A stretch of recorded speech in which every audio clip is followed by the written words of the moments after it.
Note de 31 médias.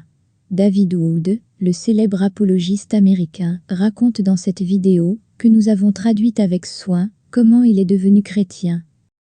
Pour info, Dr David Wood, qui est détenteur d'un PhD de Fordham University New York, a commencé son ministère de réfutation des arguments de l'islam, bien avant l'avènement de YouTube et des médias sociaux. Avant de devenir chrétien, David Wood avait été diagnostiqué sociopathe par le corps médical, interné dans un asile psychiatrique, et fera 10 ans de prison pour tentative de meurtre. Il donnera sa vie au Seigneur Jésus-Christ lors de son séjour en prison. David Wood est marié et père de 5 enfants.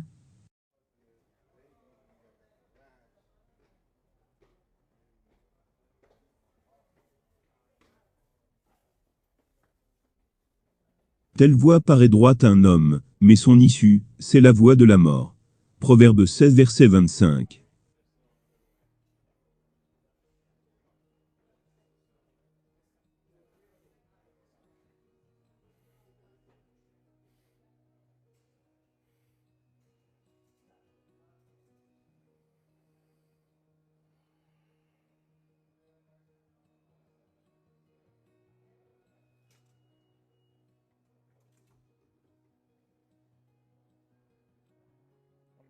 Voulez-vous venir faire un tour?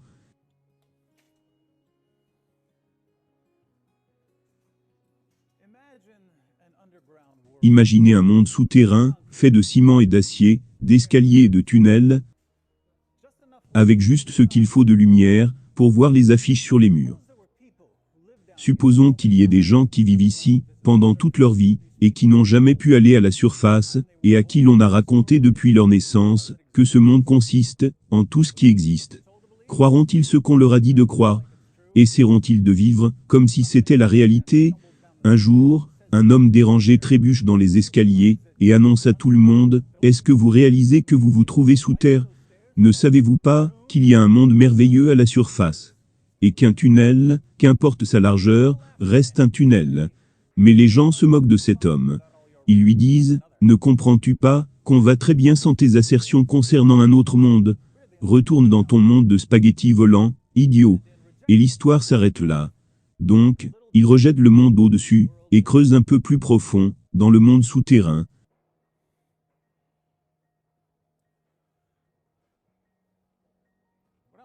Quand j'avais 5 ans, j'avais un chien appelé Goliath. Un jour, ma mère a reçu un coup de fil. Et elle se tourne vers moi. Elle avait les yeux pleins de larmes, et me dit que Goliath avait été écrasé par un bus. Je l'ai regardé, et me suis dit, et alors, c'est juste un chien. Mais ma mère était triste, et je ne comprenais pas pourquoi. J'ai vite remarqué que d'autres personnes s'attristaient, quand quelqu'un mourait. Cela m'avait semblé très étrange. Pleurer n'allait pas changer la mort, alors pourquoi pleurez-vous? J'ai également remarqué que les autres ne partageaient pas ma conception géniale de la nature de la réalité. Je me souviens m'être assis au bord d'un lac quand j'avais 8 ans, à regarder les fourmis défiler en rang parfait. Et c'était désormais devenu clair pour moi que les fourmis dirigeaient le monde. Et nous avaient piégés, nous, êtres humains, à penser que c'était nous qui avions le contrôle. Pouviez-vous imaginer à quel point elles devaient être puissantes et intelligentes? Et si elles étaient parvenues à tromper l'ensemble des êtres humains? Quelques années plus tard, j'avais compris que les animaux dirigeaient effectivement la Terre. Lorsqu'un chien ou un chat me regardait dans les yeux, je pensais qu'il communiquait avec moi. Un langage silencieux, bien plus élaboré que les mots humains. Du coup, j'ai passé une partie de ma jeunesse à parler aux animaux. Je leur disais, je sais ce qu'il se passe, jetez à l'œil. Donc j'ai grandi dans cette sorte de stupidité.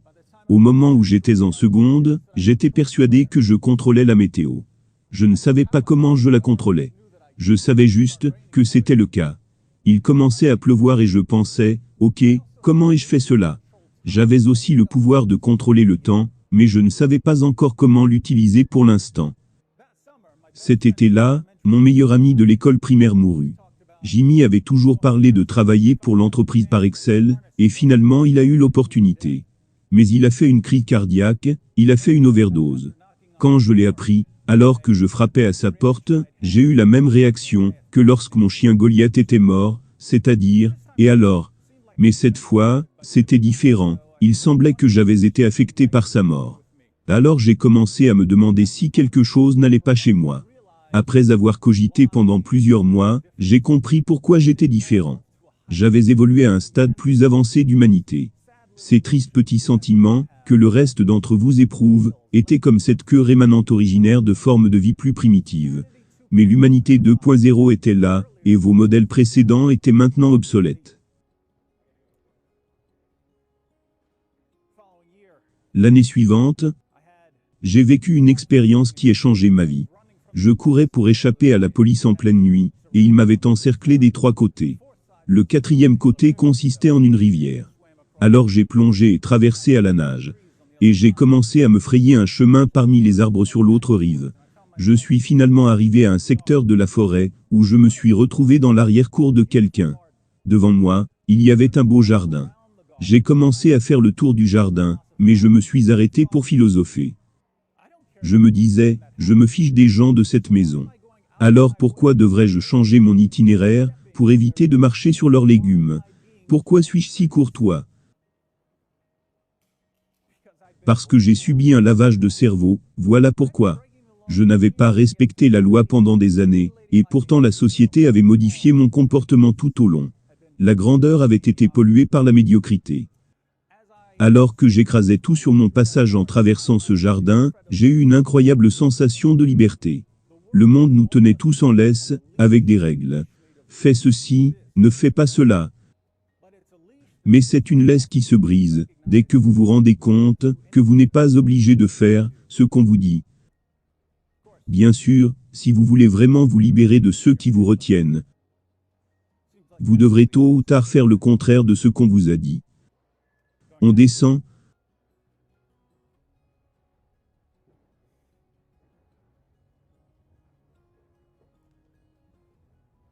J'ai commencé à apprendre comment fabriquer des bombes, à mes 18 ans. Rien d'extraordinaire. J'ai eu une copie du livre de recettes de l'anarchiste. J'ai appris à faire des bombes artisanales. J'ai appris à assembler un lance-grenade maison.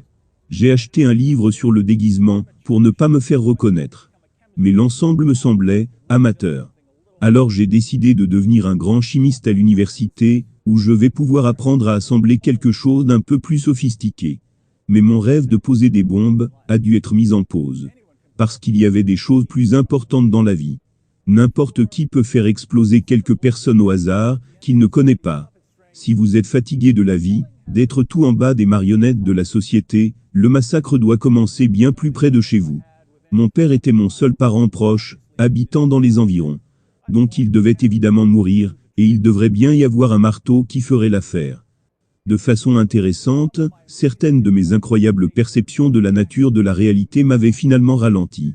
Mon père était assis à côté de moi sur le canapé, et j'étais sur le point de le frapper à mort, mon marteau sous un coussin. Mais j'ai soudainement réalisé qu'il lisait dans mes pensées, et pas seulement lui, toutes les personnes dans ce monde, étaient en train de lire dans mes pensées. Je faisais partie d'une expérience, et des milliards de personnes en faisaient partie. Ils attendent tous de voir ce que j'allais faire.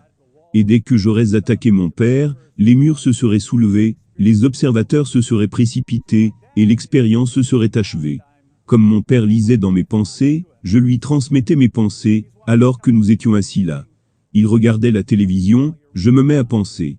Regarde-moi quand tu lis dans mes pensées, regarde-moi maintenant, je vais t'exploser la tête. Finalement je pense. Penses-tu que je suis stupide? Je ne me ferai pas avoir. Et je me suis levé, et je suis parti. Mais, ce n'était pas fini. Après un certain temps, j'ai repris mes esprits, et je suis allé dans la chambre de mon père vers 2 heures du matin, le jour de Thanksgiving. Je me tenais debout avec le marteau, en essayant de trouver une seule mauvaise chose qu'il m'avait faite.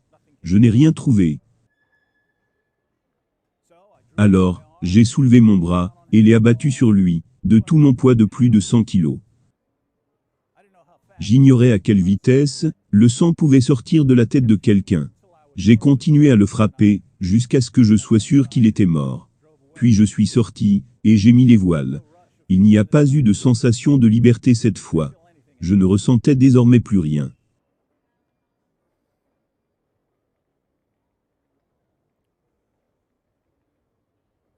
Vous ai-je mentionné que j'étais athée? Je comprends que la plupart d'entre vous, vous les athées, vivez des vies parfaitement normales. Mais je ne comprendrai jamais pourquoi vous ne voudriez pas. Pensez-y, nous avons cet immense univers, et par ici il y a ce tout petit morceau de galaxie. Et parmi ce bras enroulé de cette galaxie qui est une boule de gaz chaude, relativement discrète, et tournant parmi ces boules de gaz chaude, il y a un pathétique grain de poussière cosmique, que nous appelons la Terre, et grouillant à sa surface, des amas de cellules frivoles, égoïstes, et autodestructrices, se désillusionnant constamment en pensant que ce qu'elles font est si important. Mais l'univers ne pourrait possiblement pas s'en ficher davantage, que vous aimez vos voisins comme vous-même, ou que vous les torturez à mort pour vous amuser.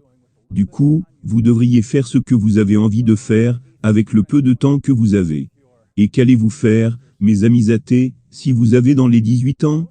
Et laissez-moi deviner, vous partirez à l'école pendant un moment, puis allez trouver un travail. Travailler quelques décennies, peut-être fonder une famille le long du chemin, puis partir à la retraite, et mourir d'un âge avancé, ou d'une maladie quelconque.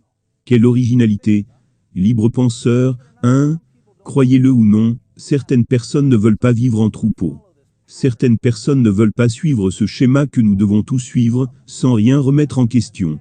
Certains préfèrent exploser la tête de quelqu'un, ou partir tirer dans le tas au théâtre, remonter le couloir de l'école en poignardant des gens.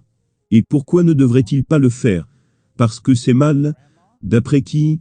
Votre grand-mère? Ou devrait-il essayer de ne blesser personne, car les gens ont une valeur intrinsèque? C'est pourquoi je pensais que les êtres humains n'étaient rien d'autre que des machines à propager l'ADN. La plupart des gens ne veulent pas tuer et massacrer, mais pour ceux qui le font, notre civilisation détruit très rapidement le raisonnement rationnel qu'ils auraient eu pour ne pas avoir résisté au désir de tuer et de massacrer. Les jeunes gens font la queue pour danser sur la musique de leur ADN. Tout ce que vous pouvez faire maintenant, c'est d'espérer qu'ils seront contrés dès qu'ils commencent à recharger, après avoir commis un énorme bain de sang, quand leur sang est monté. J'ai moi-même commis un énorme bain de sang, quand mon sang est monté. J'avais sous-estimé la quantité de dégâts qu'un crâne humain pouvait supporter.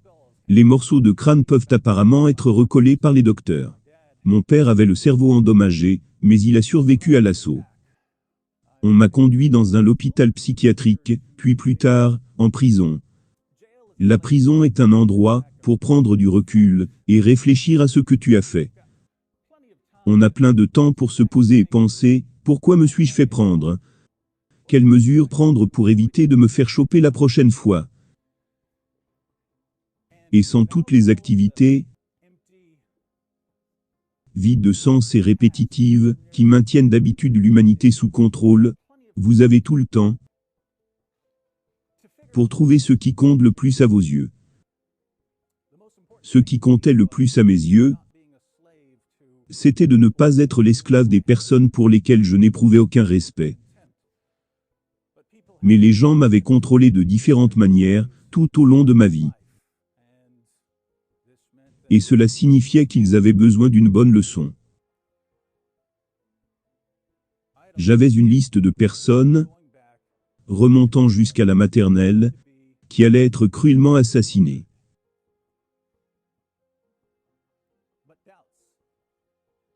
Mais des doutes ont commencé à pointer du nez. Je me demandais moi-même, quel est le but de tout cela? Rien n'avait vraiment d'importance, donc quelle différence cela fait-il, si je fais tout ce que j'avais prévu de faire, ou alors rien du tout? Il n'y a pas de médaille récompensant le fait de prendre la bonne décision ici, parce qu'il n'y a pas de bonne décision. Mais quand je commençais à penser que la vie, sans laisse, était tout aussi vide de sens, que lorsqu'il y en avait une, je commençais à perdre la raison. J'arrivais à faire la part des choses, jusqu'à un certain point mentalement. Parce que j'avais quelque chose à accomplir. Mais si ce que j'avais à faire n'avait aucun sens, alors faire la part des choses n'avait aucun sens. Donc, je marchais sur une corde raide, avec nulle part où aller, si ce n'est de l'autre côté.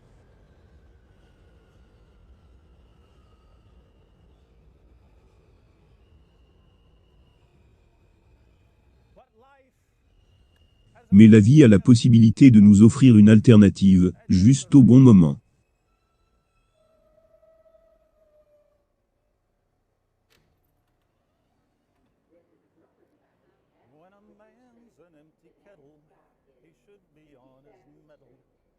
Yet I'm torn apart. Just because I'm presuming that I could be kinda human if I only had a heart.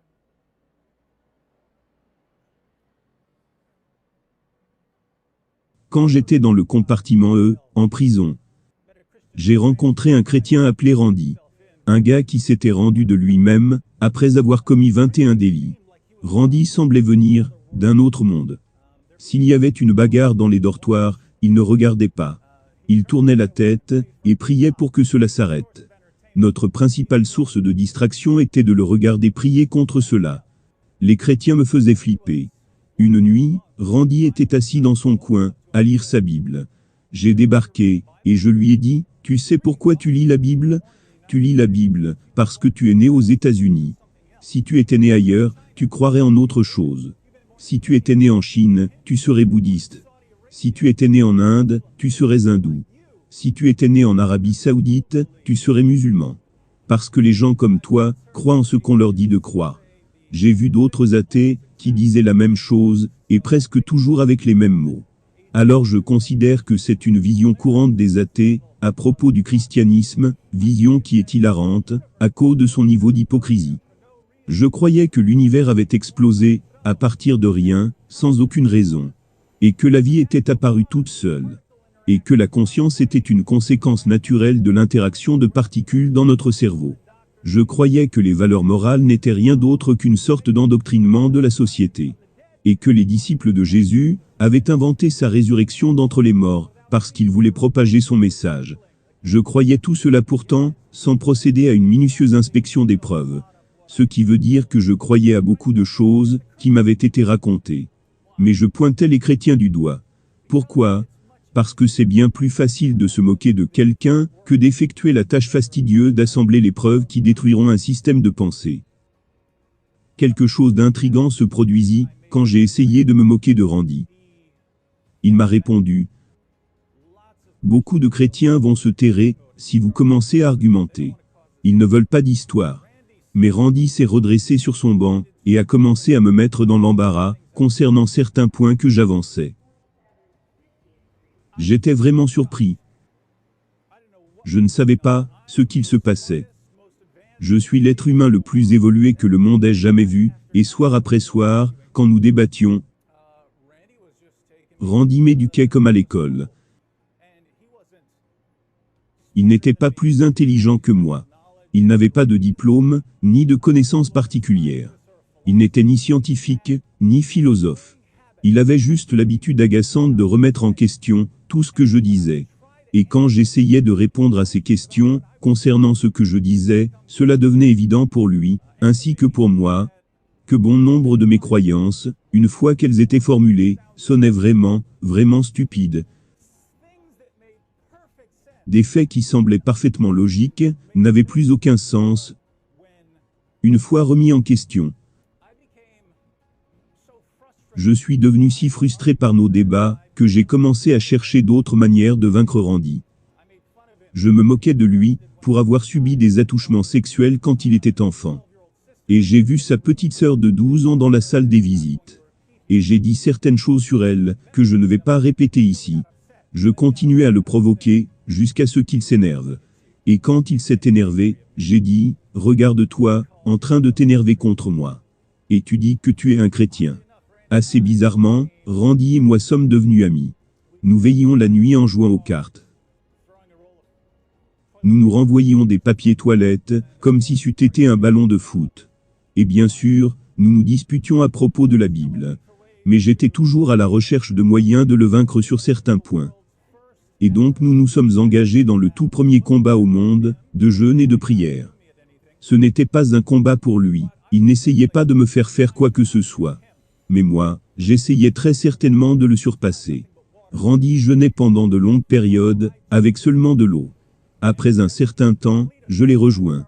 Et à chaque fois qu'il achevait un jeûne, je commençais le mien, et faisais quelques jours de plus que lui. Pour notre première confrontation, Randy avait jeûné une semaine. Je savais qu'il ne mangeait pas, parce qu'il me donnait tous ses repas. Quand il a terminé, je lui ai dit, « Ok, très bien, je vais le faire pendant 10 jours. » Je n'avais jamais passé un seul jour sans repas, de toute ma vie. Mais j'ai fait 10 jours d'un coup, juste pour pouvoir me dire que j'avais battu un chrétien. On faisait cela, avec moi, ajoutant toujours quelques jours de plus que lui. Finalement, il m'a demandé, « Et, comment ça se fait que tu jeûnes toujours quelques jours de plus que moi? Sommes-nous dans une sorte de compétition ?» Je répondis, « Non, je ne l'avais même pas remarqué, je pense que c'est juste une coïncidence. » Randy jeûna 40 jours. Il jeûna pendant 32 jours, avec juste de l'eau, puis il ajouta progressivement des liquides, comme du Kool-Aid, pour faire le reste. Il m'a dit, Jésus avait jeûné 40 jours, et c'est pourquoi j'ai décidé d'en faire 40. Très bien, j'étais parti pour 42 jours. 6 semaines avec seulement de l'eau, et j'allais battre Randy et Jésus. Au 11e jour de jeûne, un gardien est venu, et m'a dit de ranger mes affaires. J'étais tombé dans les pommes un peu plus tôt, et m'étais blessé à la tête lors de ma chute. Le personnel médical connaissait l'historique de ma santé mentale. Il pensait que j'essayais de m'affamer jusqu'à la mort. J'essayais de battre le chrétien, mais il pensait que j'essayais de commettre un suicide, de façon très très lente. Mais ils avaient vu que j'avais perdu suffisamment de poids, pour réaliser que cela posait problème. Et le tensiomètre que l'infirmière m'avait mis au doigt, indiquait que j'étais mort. Alors j'ai emballé mes livres, de philosophie, de sciences, et les livres apologétiques, que Randy m'avait donnés. Et je suis parti pour ma nouvelle cellule. Une cellule avec une caméra, le droit d'être surveillé jour et nuit. Je vivais un rêve. J'avais perdu dans les 35 kilos à cause des jeûnes. J'avais développé un horrible rash sur tout le corps, ressemblant à une réaction au sumac vénéneux. Cela a un nom, zona. Cela est dû à des carences en vitamines. Je faisais des absences. J'avais des visions de tunnels. Le docteur de la prison disait qu'il allait me nourrir par intraveineuse. L'assistant social parlait de me renvoyer à mon 3e hôpital psychiatrique. Et quand je n'étais pas en train de lire, tout à quoi je pensais était d'emmener les gens dans les bois pour les écorcher vifs. Mais j'ai trouvé un but nouveau dans ma cellule isolée, avec une bibliothèque à ma disposition et rien d'autre à faire. J'avais l'occasion rêvée pour concevoir la défaite cuisante de Randy. Je pouvais étudier la Bible, rassembler de nouveaux arguments, retourner au compartiment E, et détruire la foi de mon ami. J'ai demandé des études bibliques au pasteur. Il m'en a donné toute une série sur l'évangile de Jean, avec la plus grande dévotion. Me voilà donc, moi, dont l'athéisme se détériorait à une grande vitesse, assis dans une cellule mal éclairée, faisant mes classes sur la Bible, avec succès. Je n'avais rien mangé depuis des jours. Et j'ai lu que Jésus avait dit, « C'est moi qui suis le pain de vie. Celui qui vient à moi n'aura jamais faim. »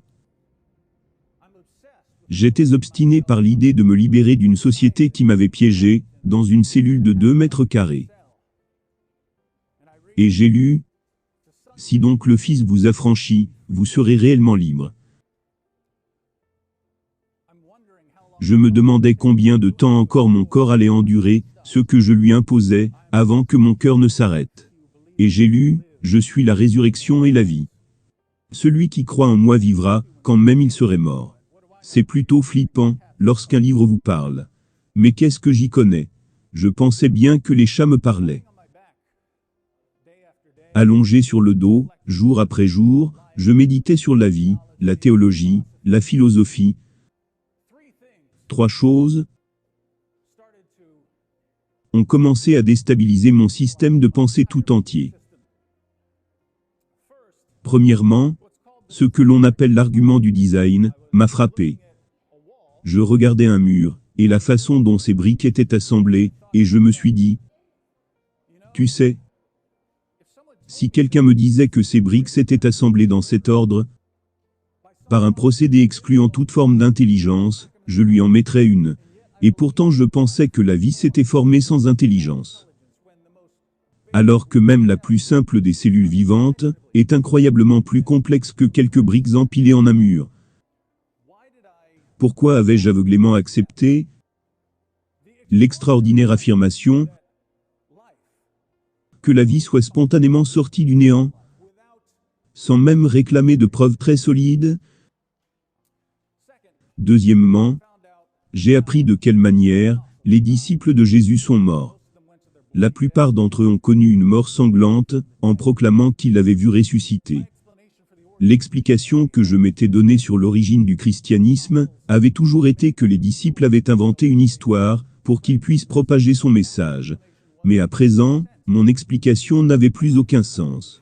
Si vous voulez mourir pour une cause, vous devez y croire. Quand un terroriste s'explose, il est évidemment sincère. Alors les disciples et les apôtres devaient croire ce en pourquoi ils mourraient. Mais cela signifiait qu'ils étaient convaincus d'avoir vu Jésus ressusciter d'entre les morts.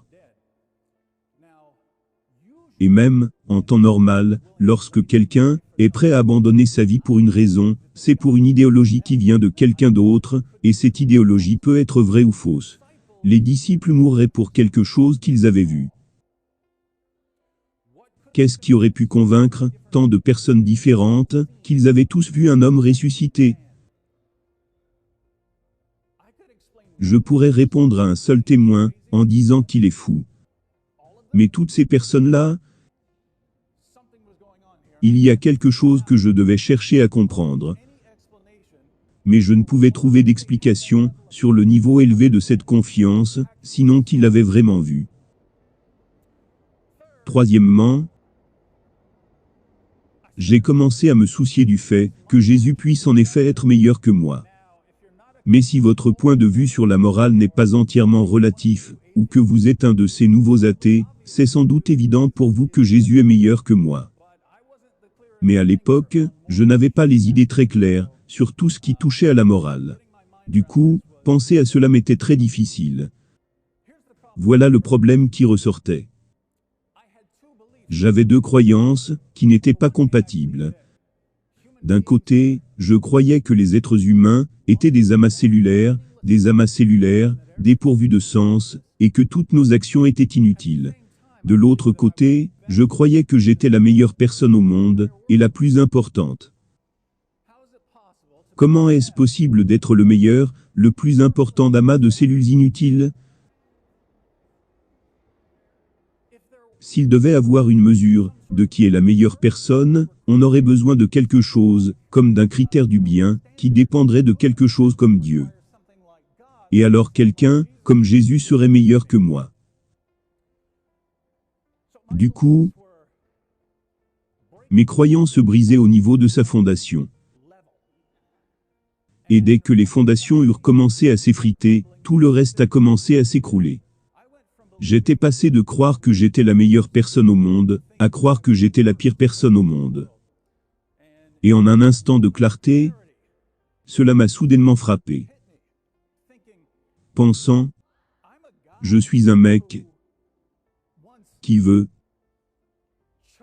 étrangler son ami jusqu'à ce que le sang sorte de sa bouche, et le frapper à coups de pelle, parce qu'il est en désaccord avec moi. Je ne sais même pas de quoi il est question. J'avais l'habitude de regarder le petit ami de ma mère la frapper, et je ne levais pas le petit doigt pour l'aider. Non pas parce que j'avais peur. Je faisais presque 100 kilos, et j'avais un flingue. J'aurais pu y mettre un terme quand je voulais. Je n'en avais juste rien à cirer. Et j'étais fier du fait que je n'en avais rien à cirer. Je pensais à ce que j'avais fait à ma famille, ce que je m'infligeais à moi-même. On m'apportait à manger tous les jours, et je mourais de faim, parce que je ne mangeais pas. Il y a d'autres personnes qui meurent de faim dans le monde, mais au moins, elles ont les idées claires. Et j'étais là, assis, en pensant à torturer des gens. Ma peau devenait jaune. Je me grattais jusqu'au sang. Quel sens cela aurait-il de penser que je suis le meilleur de tous? Quand je méditais sur ma situation, j'avais la sensation, vous savez, d'être de plus en plus enfoncé dans le sol. Et quand j'ai pensé à ça, j'ai commencé à comparer ma situation avec le petit séjour à l'hôpital. Il y avait de cela 1 an et demi, je m'étais battu avec 7 mecs. Je ne dis pas ça pour faire le dur. Ils avaient eu le dessus. J'avais chopé l'un d'entre eux, il m'avait frappé avec un flingue, et j'avais répondu avec mes poings. Ensuite, ces 6 potes s'étaient jetés sur moi, et m'avaient plaqué au sol, et attendaient leur tour pour me tirer dans la tête. Mais je comparais cela à ma situation actuelle, et je me disais que j'allais bien le lendemain. J'avais des écorchures sur le cou, je titubais en marchant, j'avais une attelle au bras, mais ça allait. Se battre contre 7 mecs, c'est de la plaisanterie comparé à ce que j'étais en train de vivre dans cette cellule de prison.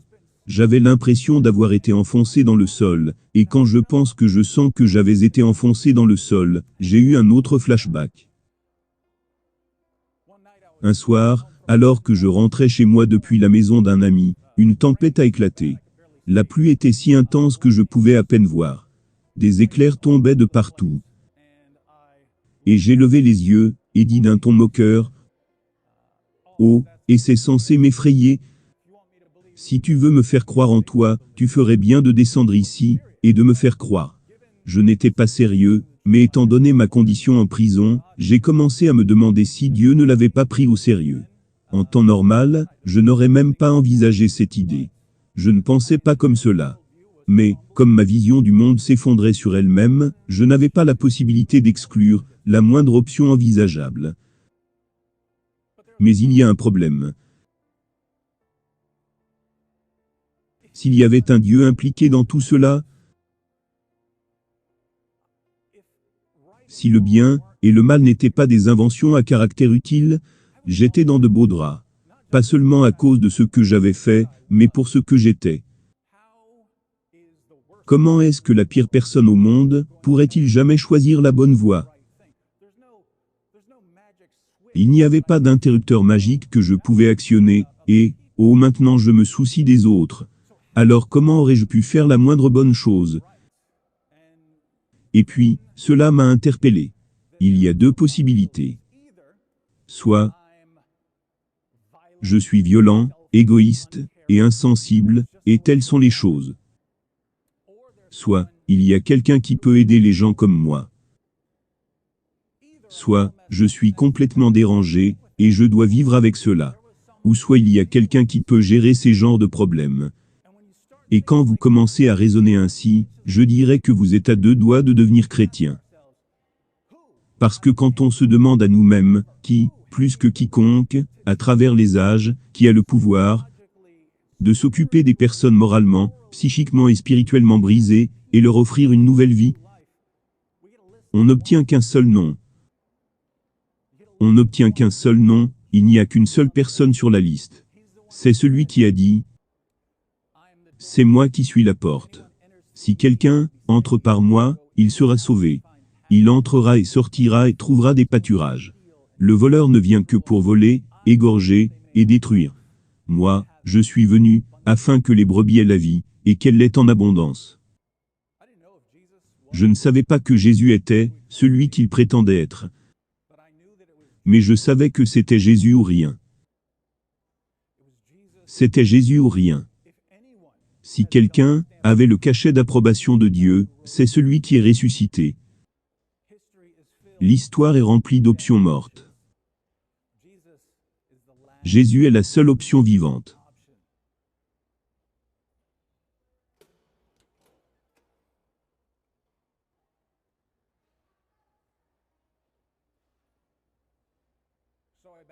Alors, je me suis agenouillé, sur mon lit, encore incertain de tout.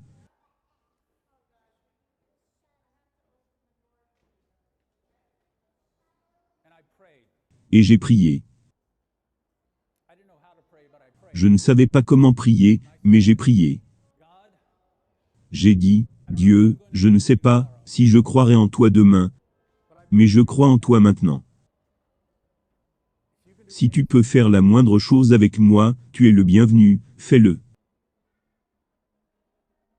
Et j'ai continué avec une sorte de prière du pécheur que j'avais lue pendant les études bibliques. Et lorsque je me suis relevé de cette prière,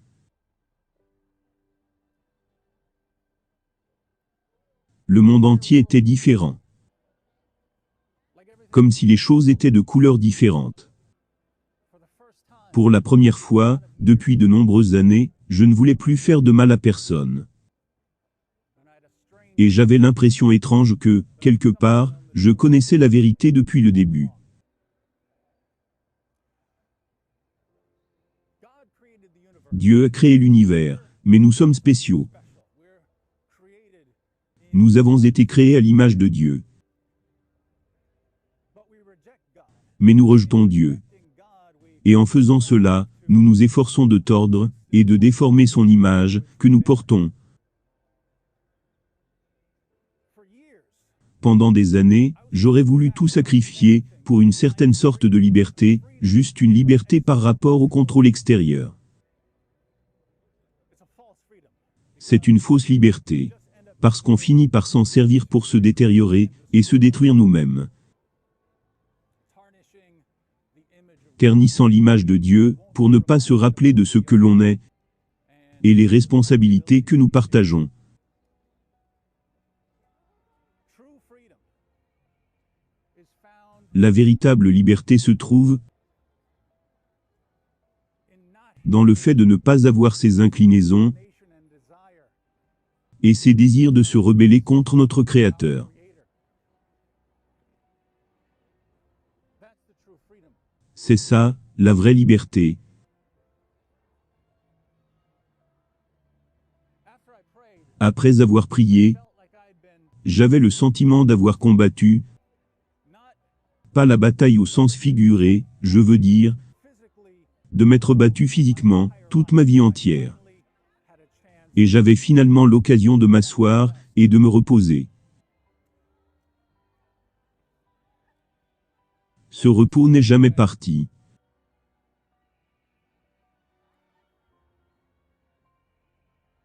as C.S. Lewis put it. Comme C.S. Lewis l'a dit, I believe in Christianity. je crois dans le christianisme parce que je crois dans le Fils ressuscité. I see it. Pas seulement parce que je le vois, mais parce que par lui, je vois tout le reste.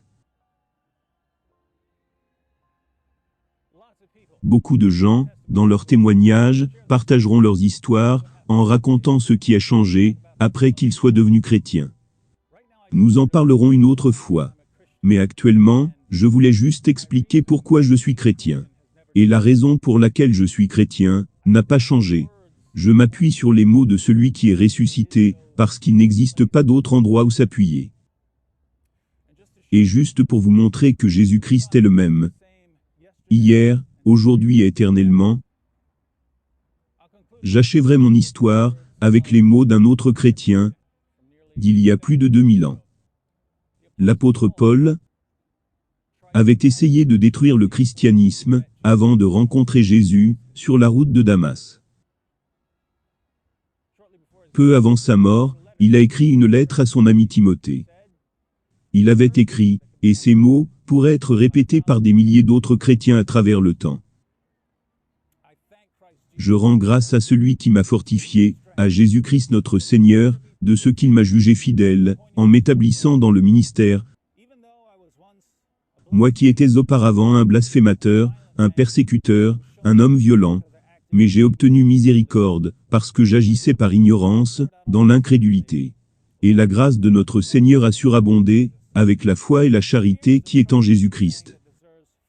C'est une parole certaine, et entièrement digne d'être reçue, que Jésus-Christ est venu dans le monde, pour sauver les pécheurs, dont je suis le premier. Mais j'ai obtenu miséricorde, afin que Jésus-Christ fît voir en moi le premier toute sa longanimité, pour que je servisse d'exemple à ceux qui croiraient en lui pour la vie éternelle. Au roi des siècles, immortel, invisible, seul Dieu, soit honneur et gloire, au siècle des siècles. Amen. Je vous donnerai un cœur nouveau, et je mettrai en vous un esprit nouveau.